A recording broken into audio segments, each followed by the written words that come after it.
Hi, I'm Ed Amoroso from Tag Cyber, and I'm here with two of my friends, Steve Milanesi and Rich Gardner, both of whom work for XM Cyber.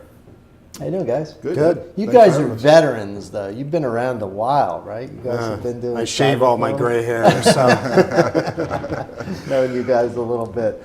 Let's start. Rich, tell us a little bit about yourself and how you got into this racket, into cyber. yeah. So I started almost right out of high school. I'm one of the probably few that didn't go to college for this, and so I've been, I kicked around as a sysadmin for quite some time, and then in 2000 I got started with a global telecom for security architect.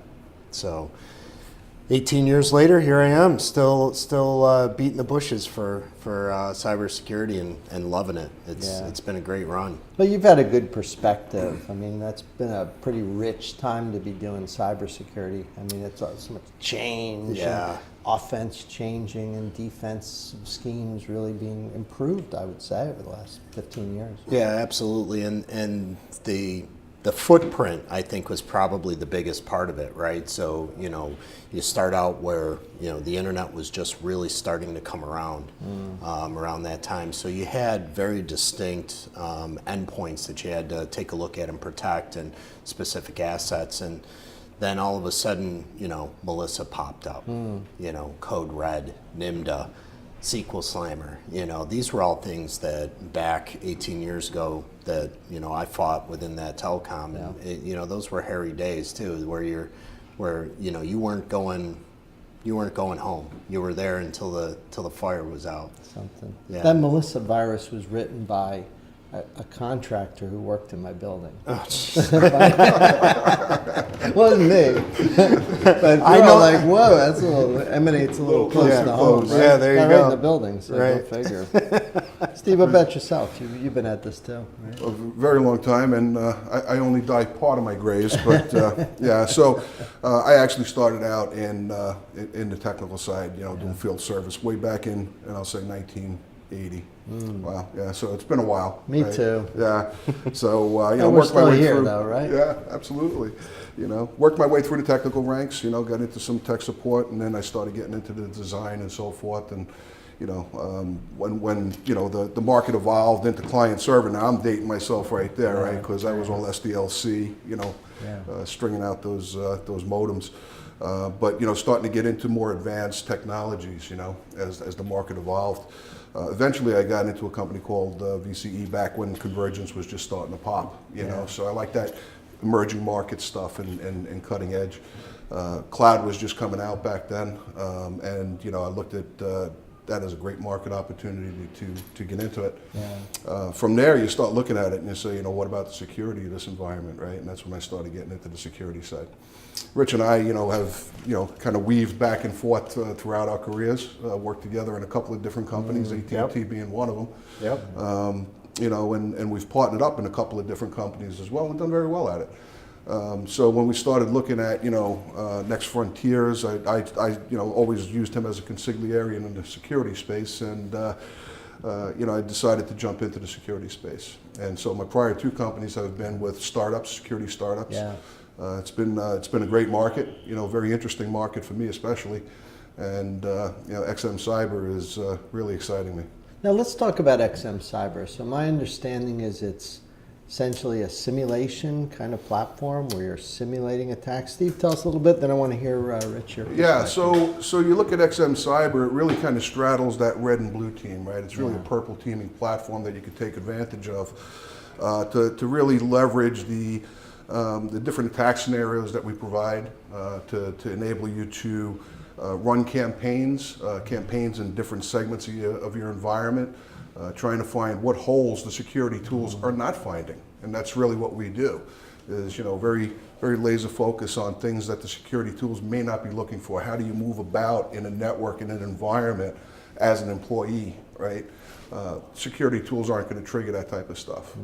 But that's how we So start. you're instrumenting the environment, and then there's automation doing this? Is that essentially? Yeah. Is it a bunch of people, or is it It's automation or kind of a combination? It's a combination. It's a platform that your red teams would take advantage of in the fashion I just described.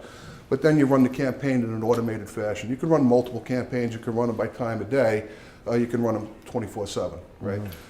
But then at the end of those campaigns, we give you some real nice, concise reports that really take a laser look at, what needs to be remediated, not the whole environment, patch everything, but, where are the jump points in the network? Where were we able to compromise credentials?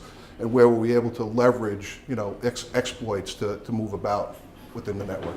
Makes sense. You think like this, this concept of attack simulation, Rich, is this kind of a category now? Is this something that you think, you know what I mean when I say category? Yeah, I do. Like I really do, and I place where there's struggle money with set that. aside. Is that a bad way to think of it? No, I don't think it's a bad way. What I struggle with is us being grouped in with the other. Oh, I see. With the other, folks that check your security controls, which that's a great aspect of security and security architecture, right? And again, I grew up in this security architecture era, right, where we would build something, but we wouldn't have the ability to test it other than running tools for ourselves, and we would actually have to act as the hacker or bad actor. Now they're coming out with, and the industry is coming out with a lot of different tool sets to be able to go over and, check your doorknob. Make sure it's locked. Check your windows, make sure they're locked. Yes, they're all doing the great, the great things that your security tools should be doing. But there's very few products out there, XM being one of, I think, maybe one or two others, that they act as that bad actor to shoulder surf somebody walking in the door, right? So they're not checking they're checking to make sure that your security controls are working. So if you catch us, great, that's awesome, we want to get caught. But most of the time we fly under the radar, and we're acting as an APT within the network, and we're looking at user activity, honest user activity as they go throughout their day and doing the work, and saying, can I get to this file share? Can I infect this file? Can I use these user rights? So there's a combination of configuration, vulnerabilities, user rights and management, and network segmentation. So we're taking all of that into the mix. And the nice part about it, though, is that we're simulating it. So we're pulling enough metadata from the endpoints and simulating the potential attack. And we're giving you the ability to say with almost 99%, that's a pretty strong statement, but we've got some pretty strong folks back in the labs to be able to say that we're almost 99% sure that we can execute against this attack. And as Steve mentioned, right, we give not only the attack simulation, which I think is that's the eye catcher, right, to watch an attacker simulate moving through your network, and how we simulate that piece of it, which I'll love to show you later in a demo. Yeah. But the output is not that 700-page, here's all of your servers, here's all your workstations, you got to go back and patch, 3,000 patches you got to deploy, and it's going to take you 6 months to do it. No, we're very concise on this, and we're using more of a scalpel-like approach to stopping that attacker moving through your network. Makes sense. Is the user interface is a simple point and click kind of thing? What's Totally the experience is. like? Yeah, and it's really simple. I mean, the folks that we show it to, within 20, 30 minutes, they're like, this is awesome, this is great. Yeah, we got it. And, they see the red team aspect of it, and then they see the blue team aspect of it. And the dashboard is super interactive, and people actually gravitate to it. You take a look at the color schemes, so many color schemes, and I thought of you a little bit about this too, because you're very much in tune with the marketing and what really gravitates a person to a platform. It's not just the technology, it's if I've got to look at something, I want it to be somewhat appealing. Right. And we've shown it to people, and they're just like, oh man, I love these colors, I love the scheme, I love the layout. Love it. Steve, what are customers saying? Customers getting kind of excited about this? Customers are very excited about it. It's funny, I was out with one of the CISOs from a big insurance company the other day, And, he sat back after I just described to him real briefly over lunch what we do and how we go about doing it. And he sat back and he said, I get it. He goes, I don't need a demo. He goes, I get exactly what you're talking about. He goes, I haven't seen what you're talking about, anyplace else, which was pretty cool to hear. It's a validation that we've got something pretty unique. And then, he said, other places that you've been to or other companies that come in, we need all kinds of whiteboards and working sessions to figure it out, what it is they do, what's the value they deliver, where do I plug it in? Yeah. Ours is really pretty straightforward and adds a lot of value from everything we're getting from the customers we speak with. How far do you think we are from maybe this becoming a pretty conventional compliance control, meaning something that an auditor would, because they probably don't even know enough to request or demand this kind of thing. You think that's coming? It seems. If I'm an auditor, I'd be all over this. I'd be like, dude, you need to I have think it's this going to running. take time. I It's agree. taking some learning. It's you think, in that education. community? It's just a ramp, Ed. I think, I've been in other startups in advanced technologies, and you see that learning curve, right? You see that you need to educate the customer on what it is you do and the explicit value that you're providing to them, right? And once they get it, it starts catching fire. Hopefully there'll be a lot of auditors and compliance folks watching our Absolutely, video. I hope right? so. Yeah, come check it out because mapping, if you're an auditor and you're taking a look at just PII, right? That's your crown jewels. That's something that you want to make sure that somebody doesn't get to. Or if you're an auditor for HIPAA, auditor for PCI, you want to make sure people can't get to that data. And how else could you go about testing the security controls that are there? We can all do checkbox security, right? And that's pretty standard, but we still have breaches, right? How do you get to that next point where you don't have that right of boom anymore, right? Let's stay on the left of boom. Let's make sure that we're making sure that our systems are secure so we don't get over there. Yeah, let me ask you, when you instrument to do this, have you had customers get maybe concerned that there might be something go wrong, or like if you're simulating attacks, they'd say, "Hey, how do I make sure there's guardrails?" Yeah. Am I saying that right? Yeah, absolutely.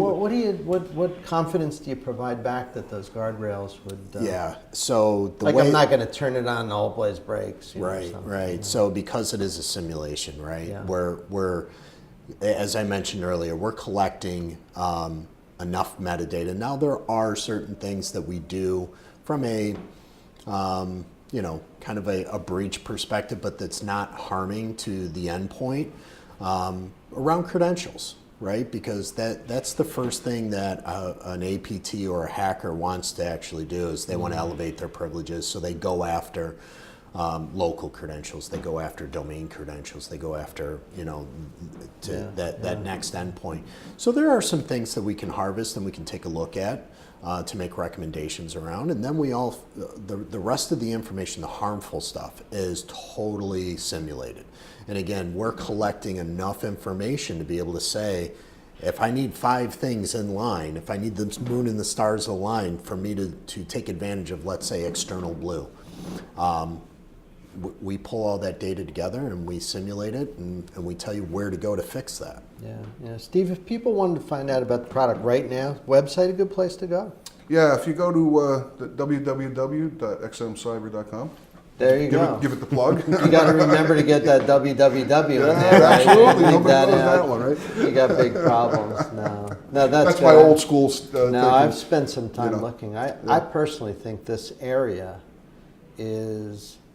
it's a big deal because I think the idea of having a platform to do this allows you to do so many interesting things. In fact, we were chatting about the future. I'll ask you, Rich, like moving forward, I would think you can superimpose like all kinds of intelligent heuristics and have agents doing this. Like I think as a platform, it provides so much creativity in the future. Yeah, right. It doesn't have so- to be like just mechanized attacks. I know you guys do more than that, but you can maybe just AI or something, or have robots. I don't want to steal our product, our product manager's thunder, right? When we get ready to do some of these upcoming product releases. But if folks give us a call, get under NDA, we'll definitely be able to talk Take them about through some it. of the future stuff. Absolutely, Yeah. but just to hit on the future and what we really see around this platform is, you know, again, we always talk about, especially in security,